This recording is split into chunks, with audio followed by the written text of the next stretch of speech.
Hello, A-Pushers. Mr. Ristau here. We're going to be going through some notes here that go with Chapter 23. Chapter 23 covers the content about the Great Depression and the New Deal. So this is the late 1920s and 1930s. All right, so let's get started here. We're looking at our preview sheet, preview slide.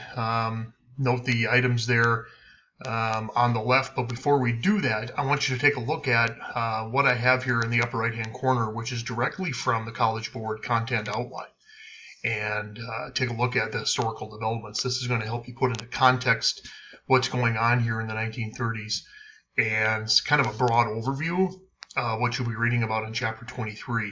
The United States, it says, continues its transition from a rural agricultural economy to an urban one, an industrial one. There are many large companies that are going to be founded during the late 1920s and then into the 1930s. And remember, this move from rural to urban largely began going all the way back to the late 19th century. But it's going to culminate, it did culminate in the 1920s, where for the first time, I think you've heard me mention in class, that more people lived in the cities than they did in the rural parts of the country. Episodes of credit, market instability that took place during the early 20th century, particularly the Great Depression now in the 1930s. The United States had never gone through something like this before, this magnitude. This is going to lead for more calls to economic reform, and that's what's going to happen here after the Great Depression ends roughly in 1940, 1941. And then finally during the 1930s, government policymakers and economists are going to respond to the Great Depression and these huge levels of unemployment and whatnot by transforming the United States essentially into what's known as a limited welfare state. In other words, creating unemployment programs and other programs, social welfare programs that help people. For example, this last year with COVID, help people out if and when they ever become unemployed, right? That's unemployment insurance. So there are many more programs besides unemployment, but that was certainly one of them. Social Security being another one that we'll look at here as well. All right, so those are the kind of three broad overviews that are taking place, things to keep in mind as we go through the chapter. Note the checklist here. The bullet point, we're going to be taking a look at what the bonus army was. One thing that you really want to know as we go through this material on the Great Depression is the differences and be able to distinguish, be able to explain how President Hoover's response was different than President Roosevelt. This is Franklin Roosevelt, of course, and how these two administrations responded differently to the Great Depression. We're not looking at which was better or worse. We're just looking at how they were different. All right. We'll take a look at the New Deal programs that came out of President Roosevelt's administration. His response to the Great Depression was known as the New Deal. And then we also have the critics of the New Deal, people on the left, people on the right, and even the Supreme Court got into the action of criticizing the New Deal. And we also take a look at the impact the New Deal had on women, American Indians, and African Americans. The Tennessee Valley Authority was a specific program development that came out of the New Deal, which is still around today. Some of the New Deal programs are still intact today, and agencies and whatnot. And one of the things you want to know for sure is how voting patterns changed because of the New Deal and because of the election of Franklin Roosevelt. All right. So as you're going through the book, you're reading your textbook, listening to my lecture here, make note of those. I guess it would be 7 or 8 bullet points. All right. So here we go. We talked about at the end of the 1920s, during the 1920s, at the end of chapter 22, I told you that there were long-term causes of the Great Depression, right? We said that the market crashing was the trigger effect, the trigger event that led to the Great Depression. But even after the market crashed in October of 1929, the market rebounded for a short period of time, for about 6 or 7, 8 months. But it was just a sign of worse things to come. So what you're looking at here on this slide, of course, are the long-term causes of the Great Depression. There were economic, political causes that were taking place during the 1920s. We said there was an overproduction of agricultural goods. There was an overproduction of consumer goods during the 1920s, which led to a large surplus of goods and services that simply were not being sold. And with that, there was a widening disparity between the rich and the poor, so that by the time the market crashed, many people had bought stocks, we said, on margin. In other words, they were borrowing money. So there was an increased use of credit, huge increase in debt during the 1920s. Those were your major economic causes. As far as political causes go, one of the things you want to keep in mind as we go through here this material, and I mentioned this when we went through the 20s, is that the common belief in terms of what the government's role should be in handling the economy was a laissez-faire, hands-off approach to the economy. All right, that the government has a very small role when it comes to regulating economic matters. And that continued through the 1920s and President Hoover. And it even continued after the market crashed in 1929. Hoover was in office from 28 to 32. So when the market crashed and things started to go poorly and to worse, Hoover's general response was essentially to do nothing. Now, I'm exaggerating a little bit when I say that because his government did respond a little as things got worse, but it just simply wasn't enough because they underestimated the magnitude of the Great Depression from 1930, 31, and 32. So there were very few regulations ever in place when it came to business and large corporations and things like that. So there were political causes as well. There were economic effects and political effects. All right, so some of the economic effects included deflation. Price levels dropped dramatically, and you might think that's a good thing. But when you think about it, if price levels are dropping, it means that firms and corporations and businesses are not earning enough revenue and profit, so they have to start laying people off, right? So that combined with the fact that they weren't selling as much led to a lot of them going out of business, and that's what happened. Unemployment skyrocketed to 25%. Just to put in perspective, currently it's about 6.2. So 25%, we've never seen unemployment since that time. We've never seen it that high. And like I said, there was a massive drop in production.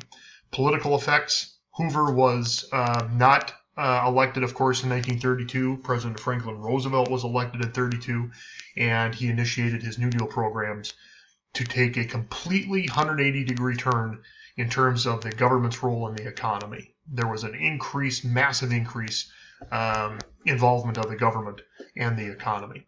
All right, and there were even some foreign affairs, some foreign issues, some foreign causes as well. Hitler starts to take power in Germany, and this was an effect of the Great Depression, something that we'll learn about when we get to Chapter 24 in World War II.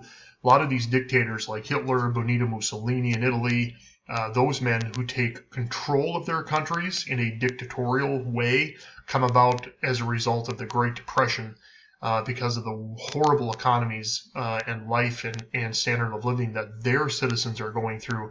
And they start to vote in men like that because they believed that they could bring them out of the Great Depression. All right, so just quickly, you got here a nice graph that shows what's known as Black Tuesday. Black Tuesday was the market, or the day, October 24th is when the market crashed severely the first time, and you can see how it plummeted in those years of mid 1929. You can see that it rebounded, like I said earlier, slightly by the time 1930 came around, and then it just went downhill from there. All right, so that's known as Black Tuesday. Black Tuesday was a day when not only when the market crashed, but you had scenes like this on Wall Street in New York City, outside some of the larger banks in the United States, but also outside of the New York Stock Exchange. So this is a large crowd gathering after the market crashed on Black Tuesday. All right. Scenes like this as well. You notice the sign on the car, $100 will buy this car. Must have cash because I lost it all in the stock market. All right. So you had scenes like this on the street the day of the market crashed. And you also had bank runs. All right. If you're not familiar where the bank run is, and you shouldn't be because we really don't see or hear about bank runs anymore. But banks back then, one of the things you have to remember is that banks back then were not very regulated at all. Currently, the banking industry in the United States is one of the heaviest regulated industries in the country for good reason.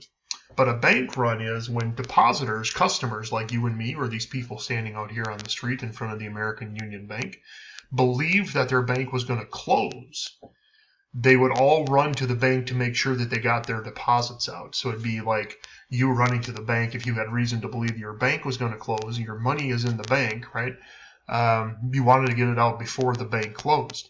Well, back then, there weren't things like insurance and laws and protections in place that would ensure you that your money would be there. So when a bank closed back in the 1930s and you didn't get your money out, you literally lost everything. Okay, now that can't happen today because of some of the programs that came about because of the New Deal, and we'll talk about those. But this is the crowd outside of the American Union Bank during a bank run during the early Great Depression. This is roughly 1930, 1931. You can see here real quick, I won't spend a lot of time on this because this isn't necessarily an economics course, but you can see what happened to GDP, gross domestic product. That's just GDP is just the amount of stuff that the economy or country produces in a given year. And you can see what starts to happen here in 1929, right? 31 was actually in the negative. So what that means is that we were actually, there was a severe loss of production between 1930, 31, and 32, 33, and it started to rebound again in the mid-30s. And then it took a dip again in 1938 because the U.S. hit another recession there before rebounding once we start to prepare for World War II. You can see here also this was a global depression. One of the causes that a lot of economists point to that led to the Great Depression becoming worse was a loss in world trade. The United States not trading with other countries and other countries not trading with the United States or each other. So you can see how world trade started to plummet. Once the market crashed here in 29, by 1932 that amount had been cut by more than half. And you can see by 33, this was the height of the Depression. In other words, this is the worst time of the Great Depression. World trade had basically come to a standstill. So there was no countries buying and selling goods and services. Taking a look at some of the industries here in the United States, what you're looking at here are all the foreclosures. These are the foreclosures. In other words, these are the farmers' properties, their farms, their homes, other real estate that were foreclosed upon by banks. In other words, remember I said that farmers were going through their own depression in the 1920s. It was already bad. There were a lot of farmers losing their homes already in the 20s. And once the depression hit, it was even worse. Farmers were heavily in debt. They had overproduced. They could not pay off their mortgages. And then once the depression hit, many banks foreclosed upon their properties. So what you're looking at here are non-farm properties. These are the total in number. All right, this isn't dollars and cents. These were the number of non-farm properties that were foreclosed upon. So you can see the height was 1932 and 3 again, like I said, the worst year or two of the Depression. And then it steadily increased as the 30s went along. And then you can see here the unemployment rate, again, the worst being between 1932 and 3. These are numbers that we've never seen before. If you can imagine, 1 out of every 4 people were unemployed. Then it steadily declined to 1937, and then, like I said, in 38 we hit another road bump, and then it improved again. You can see, excuse me, by comparison, 4% in 2000, and again today it's about 6.2%. All right, so these numbers here, anything above double digits, is really extremely high for the United States. So scenes like this, men wanting jobs literally in the street with signs on their chest, basically trying to sell themselves, trying to find work. All right, so let's take a look at, I said earlier, one of the main things you need to know is how the Hoover administration responded to the Depression compared to FDR's administration. So let's take a look at Hoover first. Hoover was originally known as, and not originally, but he was what's called a rugged individualist. And he believed in that idea of kind of pulling yourself up by your bootstraps and making something of yourself, right? And, the government isn't there to help you. They shouldn't be there to help you. And he opposed largely any government intervention. And that was the prevailing belief of the times. And that's something you want to remember, right? Much different. That would change once FDR got in office. I mentioned earlier about how global trade came to a standstill. Well, the tariff that really caused that was known as the Hawley-Smoot tariff. I said economists point to this tariff as largely one of the causes of the Great Depression, or at least made it worse. This was a peacetime tariff. Remember, Republicans, we said, like to raise the tariff. Republicans they raised the tariff very high in 1930, thinking that this was going to perhaps help protect American industry, and all it really did was make global trade even worse, or a lack thereof. Because what happened is that European countries started to enact high tariffs of their own, and that made U.S. goods more expensive. U.S. goods that were entering their countries now cost more money for their citizens, and people stopped buying each other's goods and services. And what this actually did is it worsened the Depression in both America and abroad. So as the economic problems continued, Hoover realized, and his administration realized, that they weren't doing enough, that they were underestimating how bad things really were. So they decided to take federal action. Congress created the RFC, the Reconstruction Finance Corporation. And what this did is it gave money to struggling businesses in the hope that these businesses would use this money, they would spend it, they would maybe spend it on things like machinery and goods and services and other things known as physical capital, like equipment and tools, and it would have a trickle-down effect. The money could be used maybe to hire workers, right? And that would be income to those workers, and then those workers could use this newfound income to spend, and that would get the economy going again. There would be a trickle-down effect. But the government underestimated, again, really how dire the economy was, how severe the Great Depression was by 1932. The idea was for the government to provide money to firms like banks, railroads, and other financial institutions to help kind of, quote, prop them up. And the idea was for them to stabilize wages, reduce the number of layoffs that were being done by firms.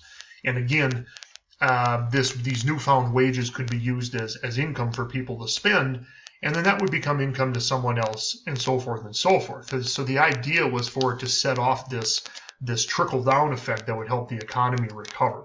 All right. So early on, that's what Hoover's response was. But like I say, they very, very, very much underestimated how serious the economy, the shape the economy was in. So let's talk about the bonus army. This was another reaction to the Great Depression, not by Hoover's administration, but by a group of veterans who fought in World War I, who were suffering from the effects of the Great Depression. They were entitled to a bonus, their army bonus, for serving in World War I. World War I now had been done since 1918, and they still had not been paid their bonus, and they weren't entitled to their bonus really till 1945. But because of the situation with the economy and whatnot, many had been unemployed or out of work, had been laid off.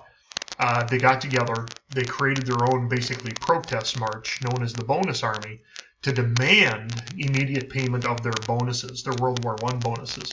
So they marched on Washington, D.C. They set up temporary housing there known as Hoovervilles. That's what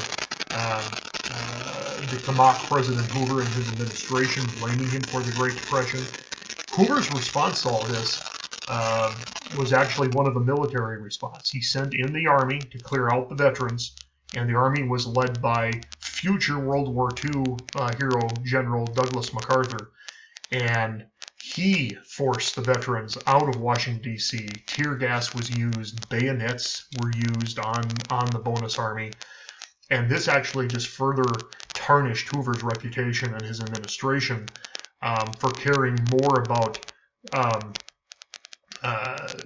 or I should say not caring that much about people who were living in poverty or the poor, and caring more about law and order. And it made Hoover look really bad. So that by 1932, the election rolls around, and the Democrats have now nominated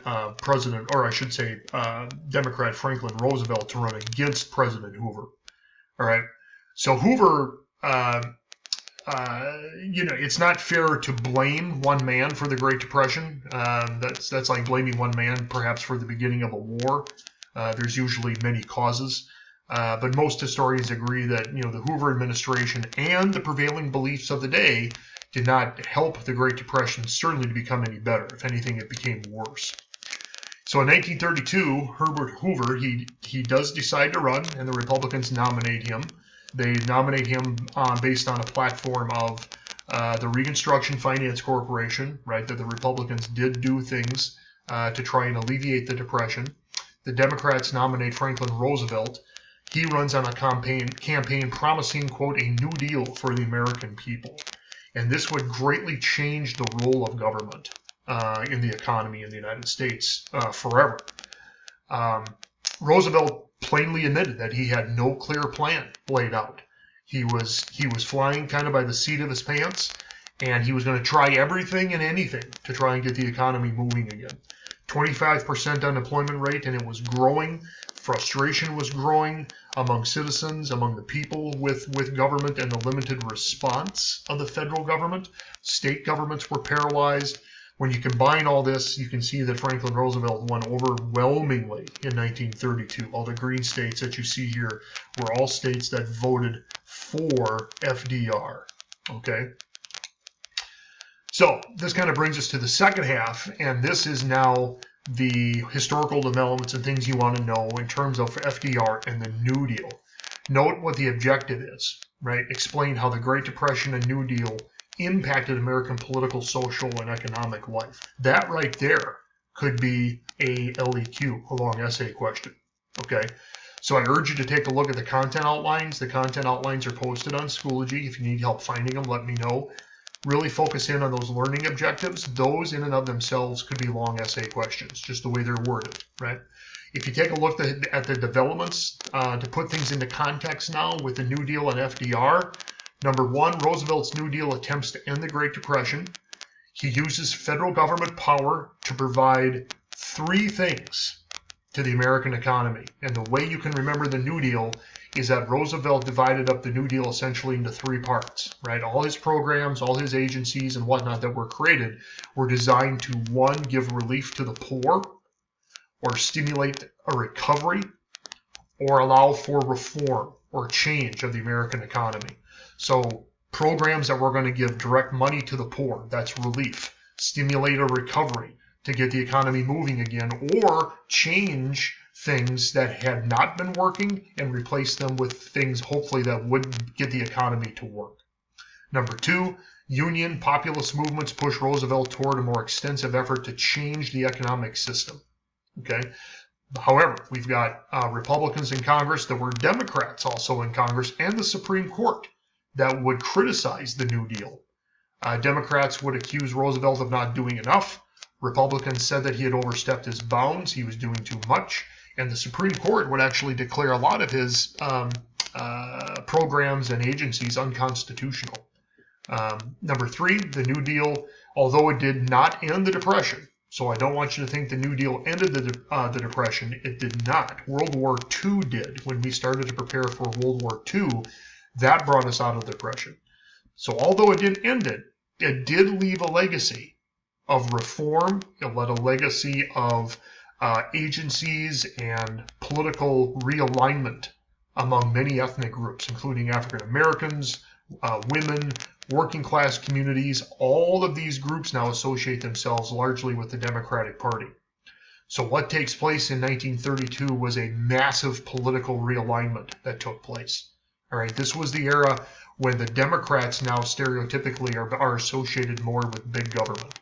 Prior to the Great Depression, remember, Democrats were mainly smaller government, right? Lower tariffs, lower taxes, things like that. And that goes all the way back to the days of President Jackson, remember? So this was a massive political realignment, a shift that takes place. And the Democratic Party is now made up of certain groups of people that include many ethnic groups, minorities, women, working class people, African Americans, et cetera, okay? And then finally, the demand for war production and labor as we start to prepare for World War II led many Americans to migrate to the city in search of economic opportunities. And like I said before, that would lead us out of the Great Depression. All right, so Roosevelt is elected in 1932. A little bit about Roosevelt.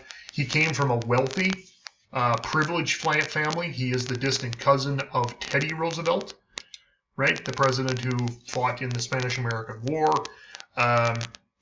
FDR, you see him in a wheelchair here. It's because he was stricken with polio in his early 20s that left him paralyzed from the waist down.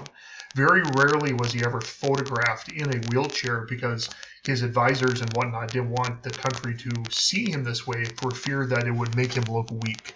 And that was a common belief of the presidency back then. But here is a photograph here, I believe, with his granddaughter and his dog in his wheelchair. He was married to, of course, First Lady Eleanor Roosevelt. She would completely remodel, renovate the First Lady position. She was a huge advocate for various minority and ethnic groups, undeserving groups, the poor, and many First Ladies point Eleanor Roosevelt as a model First Lady. When he got into office, you see Roosevelt sitting here signing one of his bills that created one of the many New Deal programs. He had a cabinet that he called his brain trust, and his advisors were trusted advisors that helped him develop these programs. But the thing about Roosevelt is that they were made up of many different kinds of people from all walks of life. He used Republicans, he used Democrats, he used people, moderates in the middle. He literally said he wanted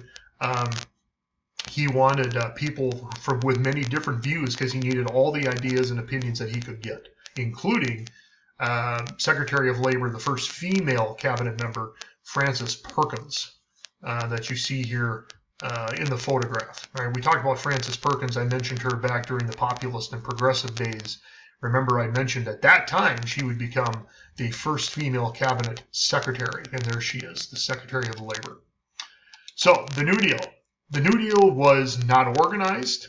It was not an organized, pre-planned set of programs. It's not like Roosevelt went into the White House with a grocery list of items already made and that he's just started checking things off, right? These are all new laws. These were programs and agencies that were created by the federal government.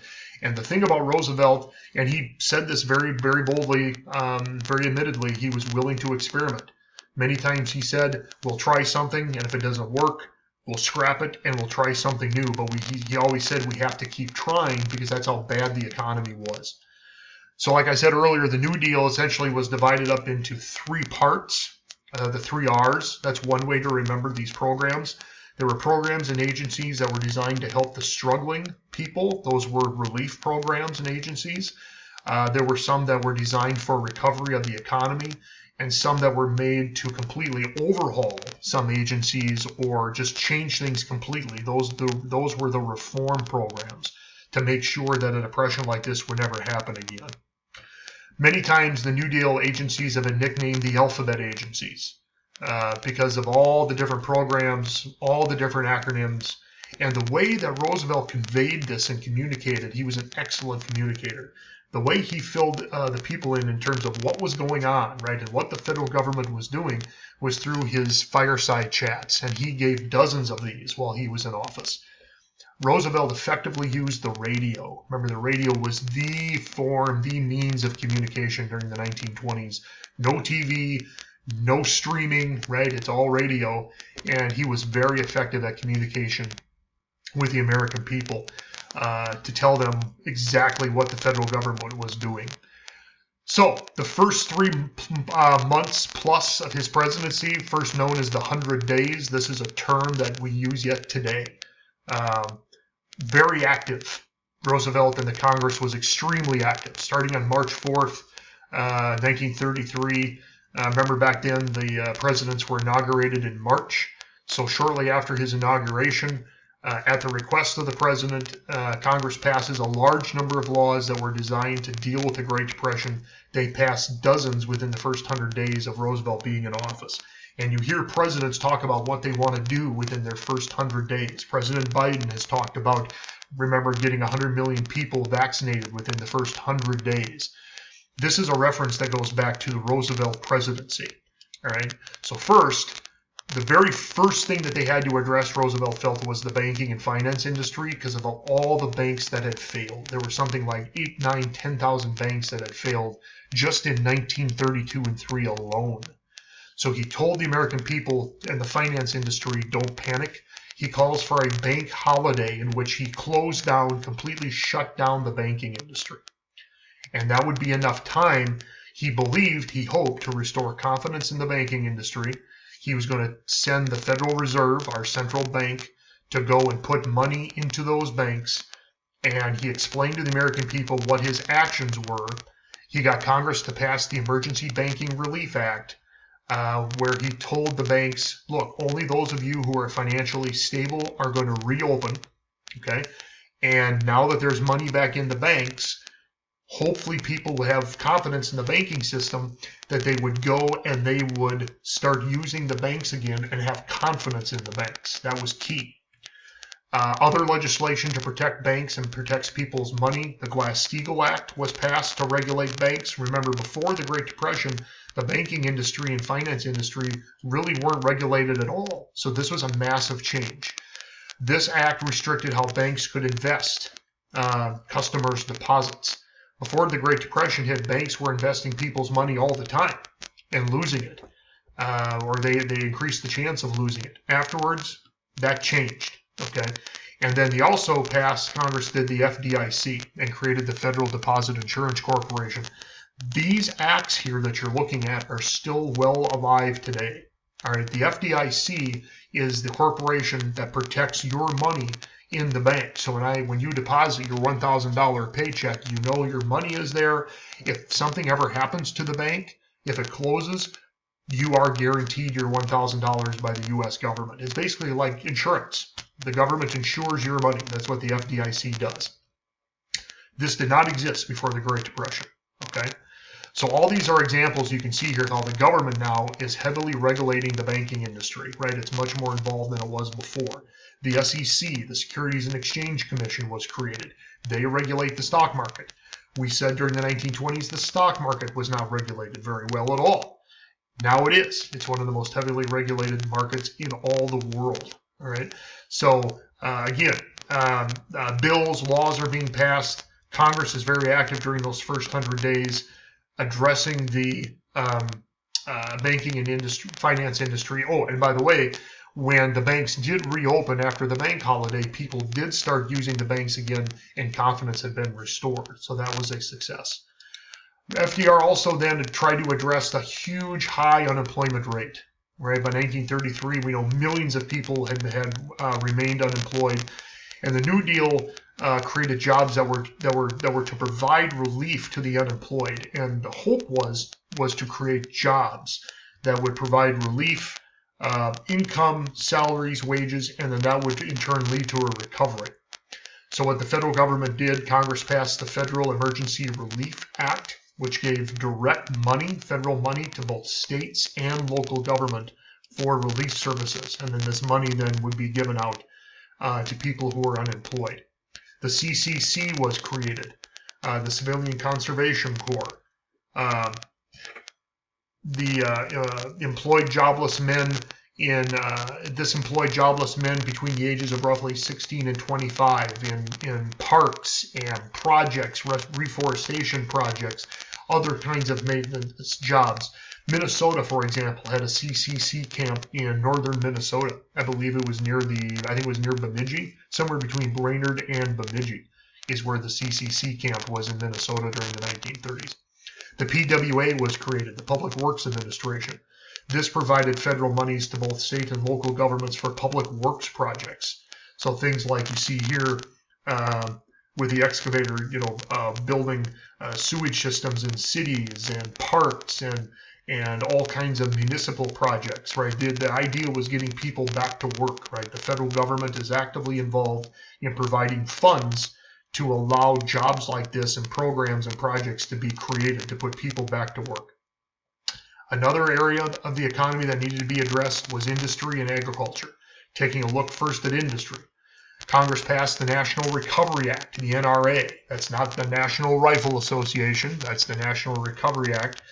And the National Industrial Recovery Administration was the organization headed by Hugh Johnson.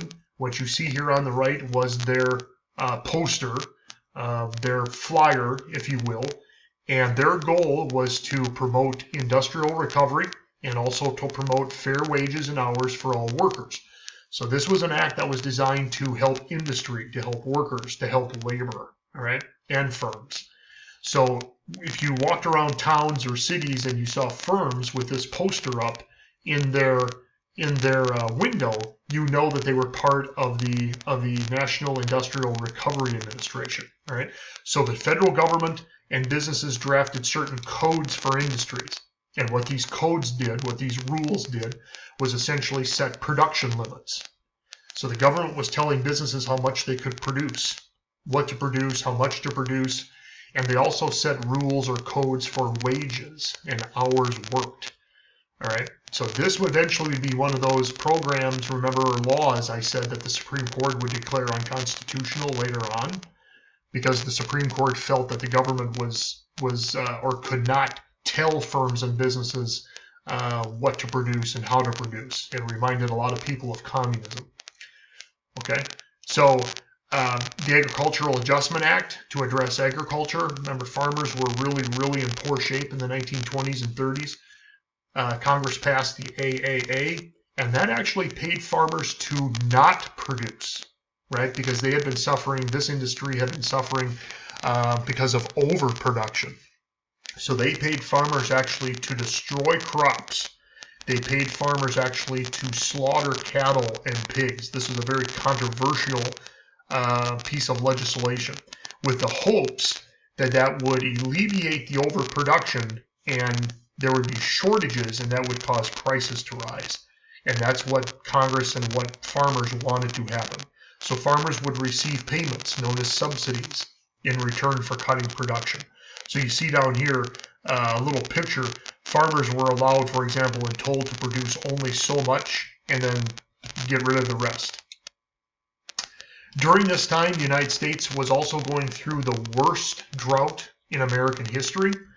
It's a reason why when you see a lot of videos or clips or movies from the Great Depression era, the middle part of the country was experiencing a horrible drought, way below average rainfall in the Great Plains. The Great Plains you see on the map, remember the Great Plains, we're talking about this part of the country here. And then if you zero in, this kind of brown blob that you see here was the worst, known as the Dust Bowl. Right? And many of the farmers on the Great Plains here had been foreclosed upon. They were forced to move, many of which went out to California. Farmers and whatnot from Oklahoma, known as Okies, had to leave their land. Combined with the drought, everything was just covered with dirt and dust because of wind erosion over the years. Because of the overuse of land, high winds, right? There was no windbreak here throughout the Great Plains. This caused huge dust storms like you see up here in the photo above. That forced farmers off their land as well, and many farmers were forced to move west. Many went to California. And one of the famous novels that was written from the time period by John Steinbeck, maybe you've read Grapes of Wrath, tells the story of the Joad family moving out west to California, hoping to find a better life and experience out in California. So here's a photo of one of these famous dust storms approaching. You see here some farmhouses, and this would be usually the end result. Everything, it's almost like a flood, right? Except instead of water, of course, you have soil and dirt covering everything up. You had people riding the rails, riding the trains, hopping on, hobos, trying to jump on trains to head west, trying to get out of the Dust Bowl part of the country. Okay, one of the other New Deal programs that provided recovery and reform was the TVA, or the Tennessee Valley Authority. Now, this is an agency that is still very much alive today. It's located in the southeastern part of the United States, and what it does is provides electrical power plants, hydroelectric power plants. It uses the Tennessee River and many of the other rivers in the area, the Ohio River, all these rivers, that it's designed to provide electrical power, control flooding, control erosion along the Tennessee Valley River. And it's a huge revenue maker for that part of the country, and it's still very much alive today. Okay, the big change since the TVA was the federal government helping develop a region, right? This was something completely new. The United States government had never done this before. where they got involved in actually selling a product, right? The product here is electricity. And this was the first time that the federal government is assisting in helping not only developing a part of the country, but also in selling a good or service. And they did so at very cheap rates by using hydroelectric power. So here you see a photo taken from the day of the Tennessee Valley Authority. It was very successful. By 1935 and 36, the second New Deal came around, and keep in mind that the first couple years of the New Deal focused mainly on recovery. There were some successful programs, some did not succeed at all. Starting in 1935, the second New Deal goes a step further and focuses on programs and agencies that dealt with reform and direct relief to people. All right, so examples like the WPA, the Works Progress Administration, spent billions of dollars employing millions of people to create public works projects. And especially if I can go back here, the Works Progress Administration many times dealt with artwork around the country.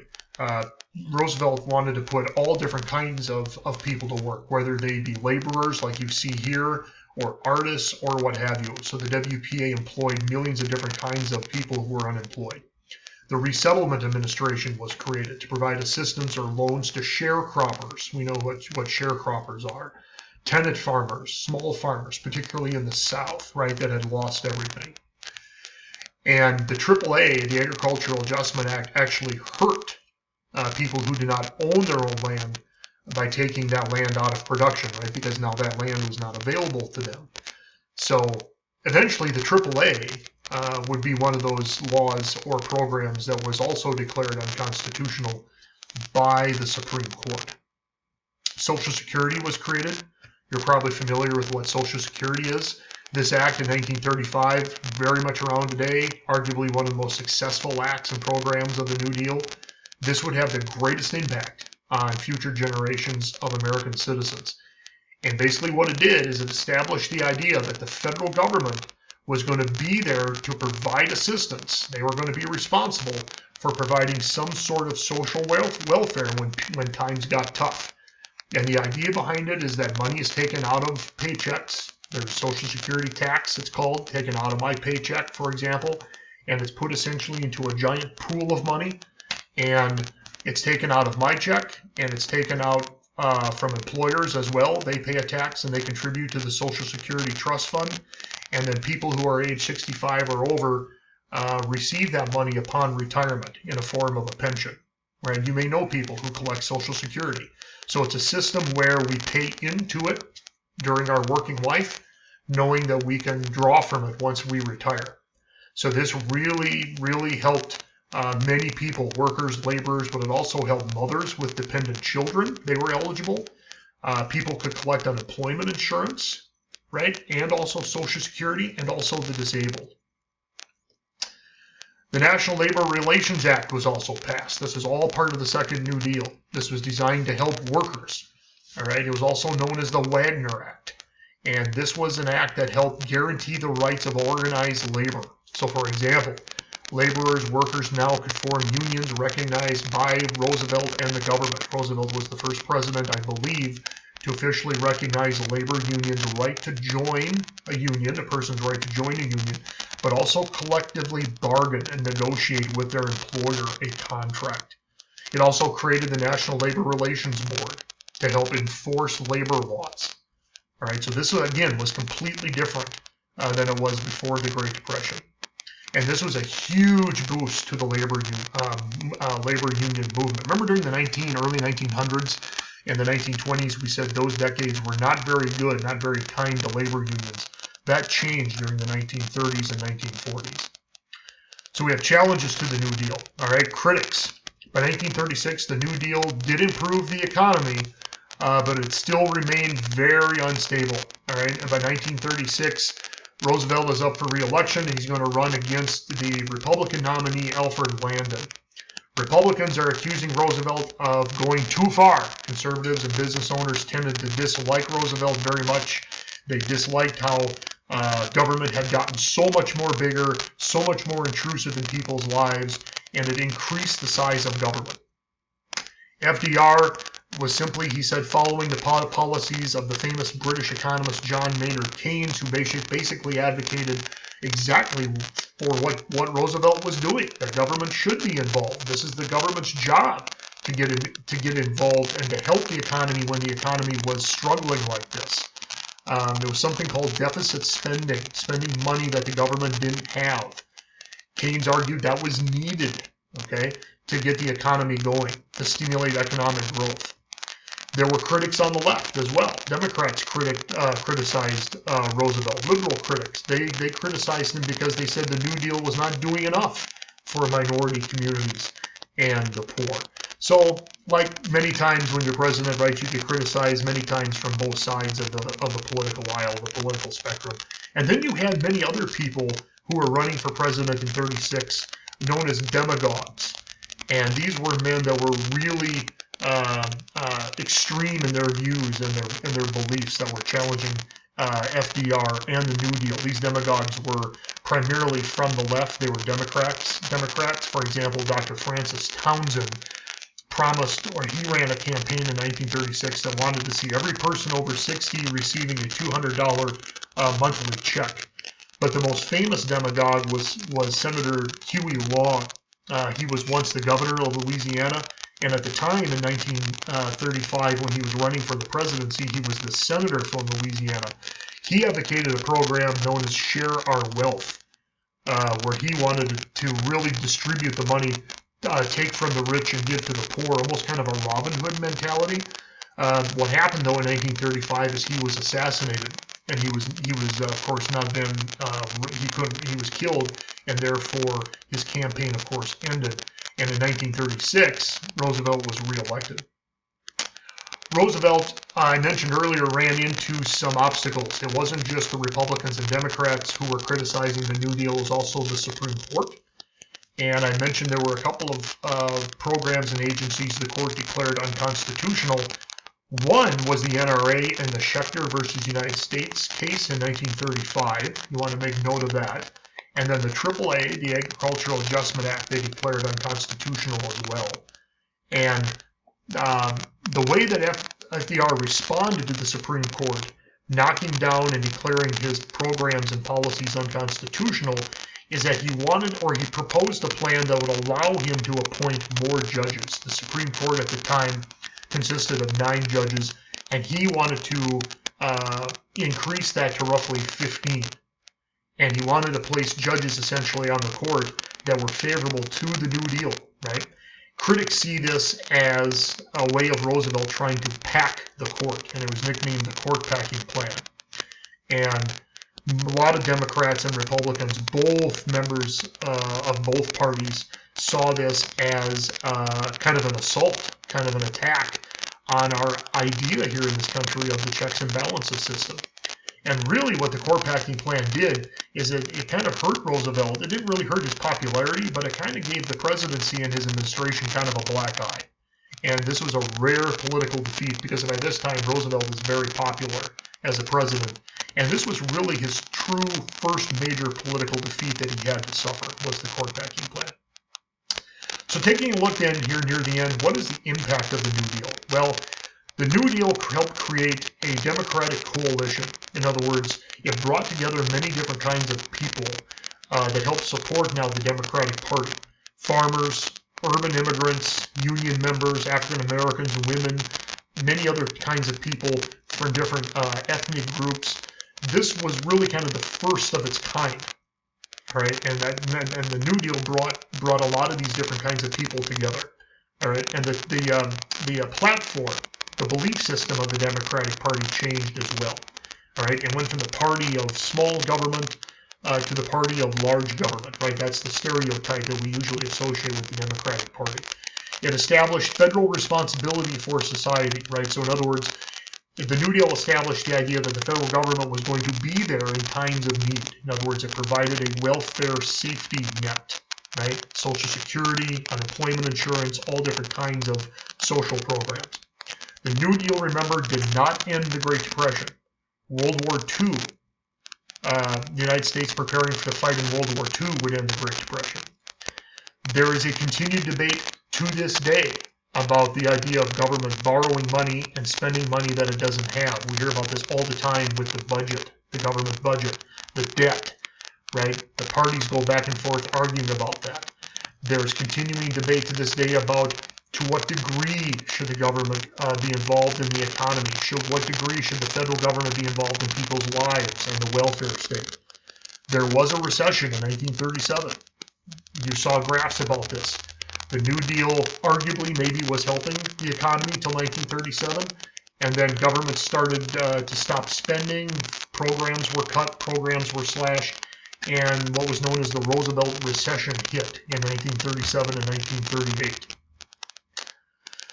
And then a new kind of brand of economics was created, or a school of thought of economics known as Keynesian economics was founded during the Great Depression. And of course, it was named after the man's name you saw earlier, John Maynard Keynes, the British economist.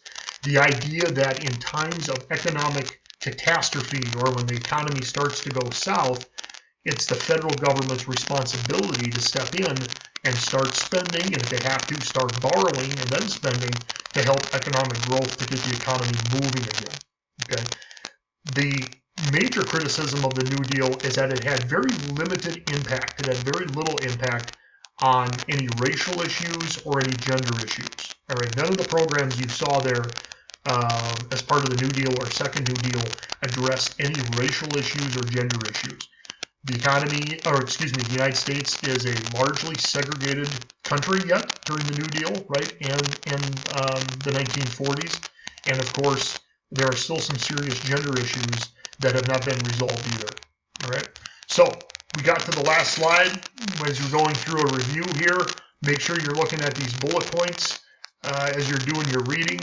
And there we have our historical developments once again, kind of as a review, looking at what's taking place during the 1930s, during the Great Depression. Okay. So that's the last slide, everybody. And hopefully this will be good information that you can use. And like I said, make sure you're listening to the lecture. Maybe you want to listen to this before you read your textbook. Do a little of both. But that's it, guys. And we'll have a good rest of your day, and we'll see you soon. Bye for now.